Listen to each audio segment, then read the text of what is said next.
Si me seguís desde hace tiempo, sabréis que invierto la gran mayoría de mi dinero en inmuebles, pero eso no quiere decir que cuando se presenta una muy buena oportunidad en bolsa, la deje escapar. De hecho, las mayores inversiones que he hecho yo en bolsa fueron en dos ocasiones, en 2012, durante la crisis del euro, y como sabéis y anuncié en mi canal, durante la pandemia, cuando el mercado entró en pánico. También, si habéis estado en alguno de mis directos del año pasado, recomendaba que vendieseis criptomonedas y bolsa, ya que estaban muy sobrevaloradas y aunque uno no puede predecir cuándo van a caer, lo que estaba claro es que el retorno esperado era muy bajo y muy arriesgado y sobre todo estábamos corriendo muchísimos riesgos de pérdida. Pero ahora es momento de prepararse para la próxima oportunidad que creo que vendrá pronto. En este vídeo vamos a ver cómo hemos llegado hasta aquí, qué ha ocurrido en bolsa históricamente cuando hemos tenido un inicio del año tan terrible, cuál va a ser la razón para el probable desplome en los próximos meses y por último, en qué niveles invertiré y por qué, y ya os avanzo, que invirtiendo siempre con estas reglas es muy difícil perder dinero.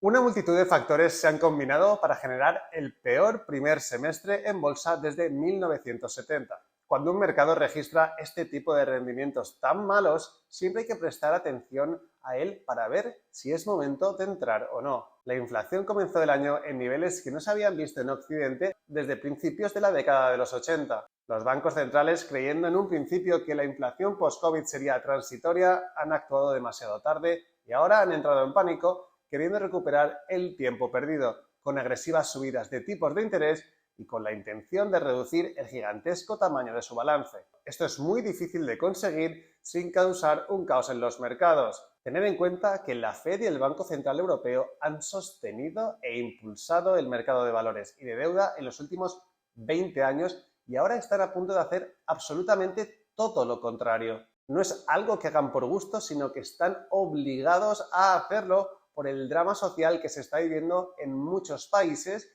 por culpa de la inflación y que está sin duda empobreciendo a todo el mundo sin excepciones. Algunas personas pueden pensar que ya es momento de comprar y lo cierto es que nadie sabe qué va a ocurrir en el futuro. La guerra podría acabar mañana y todo cambiaría, por supuesto. Sin embargo, tengo la sensación que después de ver todo lo que he visto, y os voy a enseñar, creo que la gran oportunidad todavía no ha llegado. El S&P 500 cayó casi un 21% hasta el cierre del primer semestre del año, marcando su mayor caída desde 1970. Pero obviamente no ha sido solo la bolsa, de hecho algo sorprendente que cuando lo leí me quedé en shock.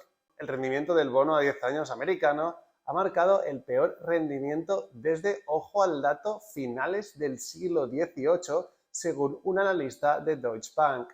Es decir, que el rendimiento ha sido catastrófico y mucha gente probablemente lleve comprando las correcciones siguiendo la filosofía de buy the dip, ¿no? De comprar esa pequeña corrección. Sin embargo, ha habido un gran cambio. Cuando el mercado ya no puede ser artificial, estas estrategias no funcionan cuando venimos del mercado más sobrevalorado y artificial de la historia reciente. Entonces, ¿qué nos dice la historia? Pues bien, según los datos recopilados por Dow Jones Market Data, muestran que el S&P 500 se recuperó de caídas del 15% o más en la primera mitad del año en todas las ocasiones. Como veis en pantalla, tenéis todos los rendimientos en verde después de esas correcciones, con una rentabilidad media en la segunda parte del año del 23,6%. Si miramos al Dow Jones, tenemos rendimientos más variados en positivo y negativo, dándonos una rentabilidad media mucho más baja del 4,5%. Sin embargo, un análisis realizado por Wells Fargo concluyó que los mercados bajistas acompañados de una recesión de media duraron 20 meses y produjeron un rendimiento negativo del 37,8%. Los mercados bajistas sin entrar en una recesión duraron 6 meses de media, casi lo que llevamos ahora, y vieron un rendimiento o una rentabilidad media negativa del 29%. Entonces, si no entramos en recesión, probablemente sería un buen momento para comprar, ya sea promediando o con fuertes inversiones. Sin embargo, a las valoraciones actuales, yo personalmente seguiría invirtiendo en inmuebles. Pero la pregunta más importante es, ¿vamos a entrar en recesión? Según Michael Burry, el mercado bajista todavía no ha acabado. El famoso inversor advirtió que los beneficios empresariales serán los próximos en sufrir los efectos de la creciente inflación y los aumentos de los tipos de interés de la Reserva Federal. Comentaba Burry que esto había ocurrido por la compresión del múltiplo. A continuación, él prevé que vamos a tener una compresión de los beneficios. Entonces, tal vez, comentaba, estamos a mitad de camino de este mercado bajista. ¿Qué significa esto realmente? Pues que en el primer semestre el mercado ha caído debido a la parte del P, del price o del precio, que es la parte más especulativa, y esto se explica por la inflación y los tipos de interés. Sin embargo, el mercado todavía no ha descontado el probable desplome de los beneficios, de los earnings, que es la parte más fundamental de las empresas y que tendría lugar a partir de ahora.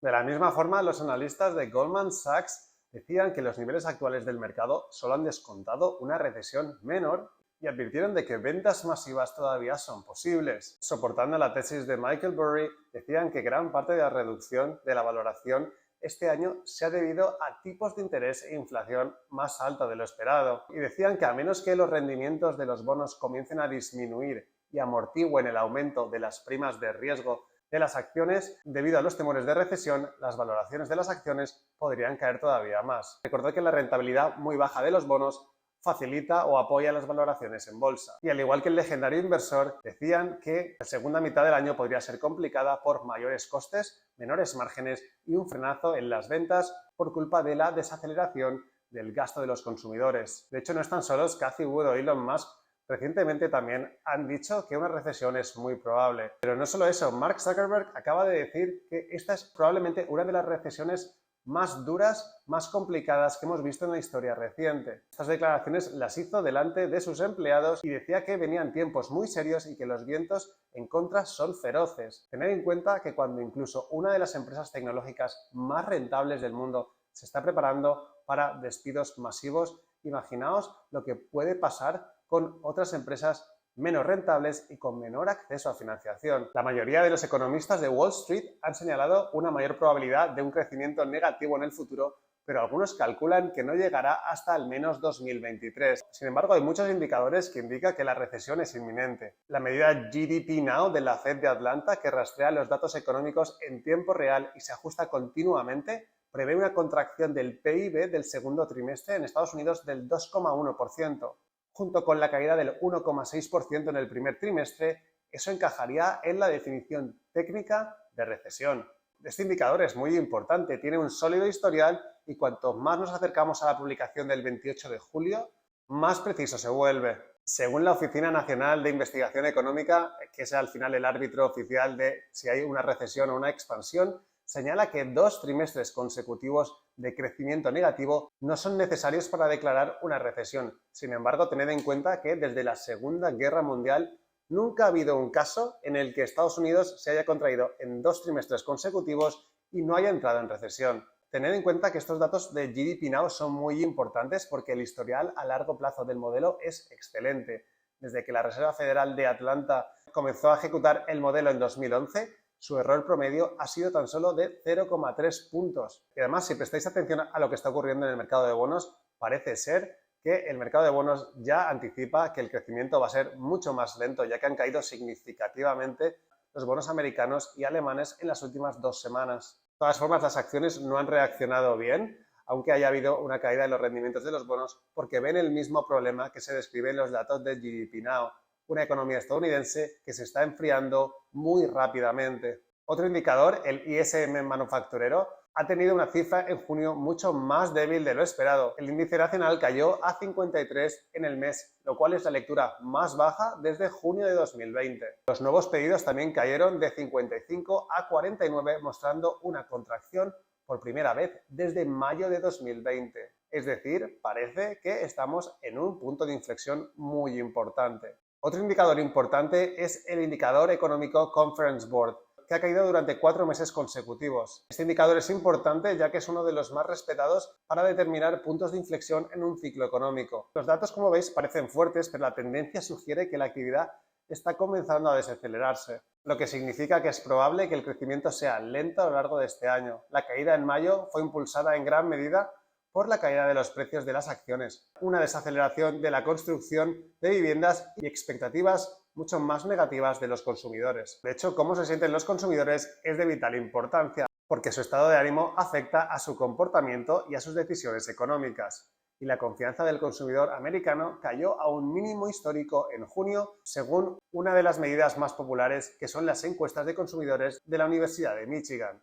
Así pues, teniendo en cuenta que la recesión es probable y según hemos visto, se pueden producir caídas mucho más fuertes en mercados bajistas cuando vienen acompañados de una recesión, en mi opinión todavía no es el momento de invertir y por lo menos yo invertiré con fuerza, eso sí, si llegamos a los niveles que os voy a comentar a continuación. En pantalla actualmente estáis viendo el Buffett Indicator. Este es un indicador que a mí me gusta utilizar que compara el valor de mercado de las empresas en bolsa con el PIB del país. Pues bien, como veis, yo utilizo este indicador no porque sea importante a la hora de decirte cuándo va a subir y cuándo va a bajar la bolsa, sino porque si inviertes en ciertos niveles es muy fácil ganar dinero y además te permite vender cuando las acciones están muy sobrevaloradas. Como veis, en 2000 se alcanzó valoraciones extremas con la burbuja .com y lo veis en rojo cómo llega a ser un 69% por encima del Fair Value, que es la línea que veis horizontal. Pues bien, la razón por la que yo el año pasado estuve insistiendo tanto en que la gente vendiera sus acciones no era porque tuviese una bola de cristal, simplemente porque estábamos tocando los niveles que ya se vieron en el año 2000 y aunque no sabía exactamente cuándo iba a ocurrir, estaba claro que tarde o temprano el mercado tendría que darse la vuelta. Por eso muchas veces hago hincapié de que esto de comprar y promediar independientemente de las valoraciones de la bolsa es un gran error. Cuando estéis comprando y promediando en niveles de sobrevaloración o sobrevaloración extrema, lo que estáis haciendo es perder dinero de cara al futuro porque los rendimientos esperados cuando uno invierte a estas magnitudes, digamos a estas valoraciones tan extremas, te vas a garantizar perder dinero. En esos momentos es mucho mejor vender o simplemente, si no quieres vender ninguna de tus acciones, dejar de comprar porque no tiene sentido ya que el retorno esperado va a ser negativo. Como veis también en 2009 vimos el final del mercado bajista y vimos cómo entró el mercado de valores en una fase de infravaloración, es decir, que el mercado estaba muy atractivo para comprarse. Como podéis observar en 2008 cuando el mercado cayó de forma estrepitosa, no fue exactamente porque el mercado estuviese tan sobrecalentado, sino por una crisis bancaria que hubo y que dio pie a la gran crisis financiera. Tras esta crisis vimos cómo el mercado llegó a caer hasta un punto de llegar al límite a niveles de infravaloración, lo cual marcó el mejor punto de entrada para invertir en bolsa desde hace 20 o 30 años. Tras esto y las inyecciones masivas de liquidez sin precedentes y tipos de interés cero, hemos visto el mercado más salvaje, más intervenido y más artificial de la historia, lo cual nos llevó al nivel de sobrevaloración extrema. Ahora mismo, como vemos, a pesar de las caídas, el índice, el S&P 500, está entre fair value, entre valor justo y sobrevaloración. Por eso para la gente que es muy fan de la bolsa, quizás si quiere podría empezar a comprar poco a poco a estos niveles, pero yo creo, si prestamos atención a otras fuertes correcciones, creo que la Fed no va a poder rescatar como rescató durante el COVID al mercado tan pronto y por eso yo no me planteo comprar acciones al menos hasta que este indicador llegue a fair value. Según valoraciones actuales, estaríamos hablando de una caída adicional de 20-25% para que yo me plantee entrar. Niveles de 3.200 o menos serían para mí suficientes para empezar a acumular posiciones, pero tened en cuenta que nadie sabe qué va a ocurrir en el futuro y podría caer mucho más. Por eso es importante que compréis en distintas tandas, no utilicéis todo vuestro capital en la primera compra, porque de lo contrario podríais perder la oportunidad de comprar a niveles mucho más atractivos. Ahora quiero que veáis lo que os comentaba anteriormente. Si vosotros invertís donde está la línea roja, que es lo que estaba haciendo la gente cuando estaba invirtiendo en 2021, estás garantizándote prácticamente perder dinero. Vemos cómo entre la línea amarilla de sobrevaloración y la roja de sobrevaloración extrema, si compras en esos rangos vas a perder prácticamente casi siempre dinero y en muchas ocasiones perderás muchísimo dinero. Por eso os digo que para mí, para entrar en bolsa, para que me compense el riesgo de la bolsa, tiene que ser en fair value por lo menos. En fair value ya puede que pierdas dinero, pero también puede que ganes dinero a largo plazo y sobre todo la idea es comprar cerca de la línea verde. Cuando uno compra cerca de la línea verde aumentan las probabilidades de obtener rendimientos muy atractivos y por eso todo lo que sea desde fair value hasta la línea verde, en ese rango es cuando uno debe acumular al máximo y conforme las valoraciones se vuelven más especulativas, tú puedes seguir comprando pero no al mismo nivel o con la misma intensidad. y sobre todo cuando uno pasa de la línea amarilla hacia la línea roja, ahí debe plantearse si no tiene mejores oportunidades de inversión en otro lugar. Y sin duda, cuando te estás acercando peligrosamente a esa línea roja, ahí ya no deberías estar comprando y deberías plantearte si deseas vender. Por último, si utilizamos el Price Earnings de Shiller, está alrededor de 30, todavía muy alto para estándares tradicionales. Tened en cuenta que estamos saliendo de un entorno súper artificial y ultra estimulado. Por eso, aunque hayan bajado las acciones, todavía estamos históricamente a niveles muy altos. Tened en cuenta que la mediana histórica es del 17, lo cual aún supondría que podrían incluso hasta bajar los precios un 40%. Obviamente, no estoy diciendo que el mercado de valores vaya a caer otro 40% a partir de aquí, pero lo que sí que es probable es que veamos niveles más bajos antes de que termine este mercado bajista. En mi opinión, los price earnings y los PERs y las proyecciones de PERs que estáis viendo sobre el futuro están totalmente distorsionadas y no son sostenibles. Por eso creo que utilizar estos ratios como utilizan mucha gente, porque miran hacia adelante y en teoría o te dan información más actualizada sobre lo que va a ocurrir en el futuro, son una trampa actualmente y por eso creo que el price earnings de Shiller es mucho más útil, porque tened en cuenta que hemos pasado de los mayores estímulos de la historia y los menores tipos de interés de la historia a algo que nunca se ha visto porcentualmente una diferencia tan grande, tan abismal en tan poco tiempo. Por eso, como he dicho durante el vídeo, los beneficios empresariales van a colapsar en muchas empresas y eso es muy probable que inicie una nueva fase bajista y ahí es donde habrá que prestar atención a lo que ocurre. Aunque en general lo mejor es promediar y olvidarse de este tipo de análisis, lo cierto es que cuando uno se plantea, como yo, invertir una gran cantidad de capital en un momento dado, porque realmente yo suelo invertir en inmuebles, cuando veo una gran oportunidad, para mí sí que es importante entrar a un nivel óptimo para asegurarme ganancias a largo plazo, porque de lo contrario, si no baja a esos niveles que os estoy hablando, para mí no compensa invertir en bolsa, prefiero invertir en inmuebles. Esta es mi forma de actuar por cómo yo distribuyo mi dinero. Obviamente, si vosotros solo invertís en bolsa, podéis, si queréis, empezar a comprar ya e ir promediando mes a mes. Pero si, como yo, sois más selectivos y preferís invertir grandes cantidades de capital en un momento dado y también estáis invirtiendo en inmuebles, si llegamos a esos niveles de bolsa, podremos tener la oportunidad de comprar de forma muy tranquila, sobre todo, sabiendo que la gran parte del riesgo a la baja ya ha ocurrido. Sobre todo también muy importante para la gente que está interesada en las rentabilidades por dividendo, probablemente si compramos a esos niveles podremos tener rentabilidades de dividendo entre el 4 y el 6%. En todo caso, la decisión es vuestra. Esto es simplemente un análisis de cómo yo veo la situación actual y qué es lo que voy a hacer yo si alcanzamos los niveles que os he comentado.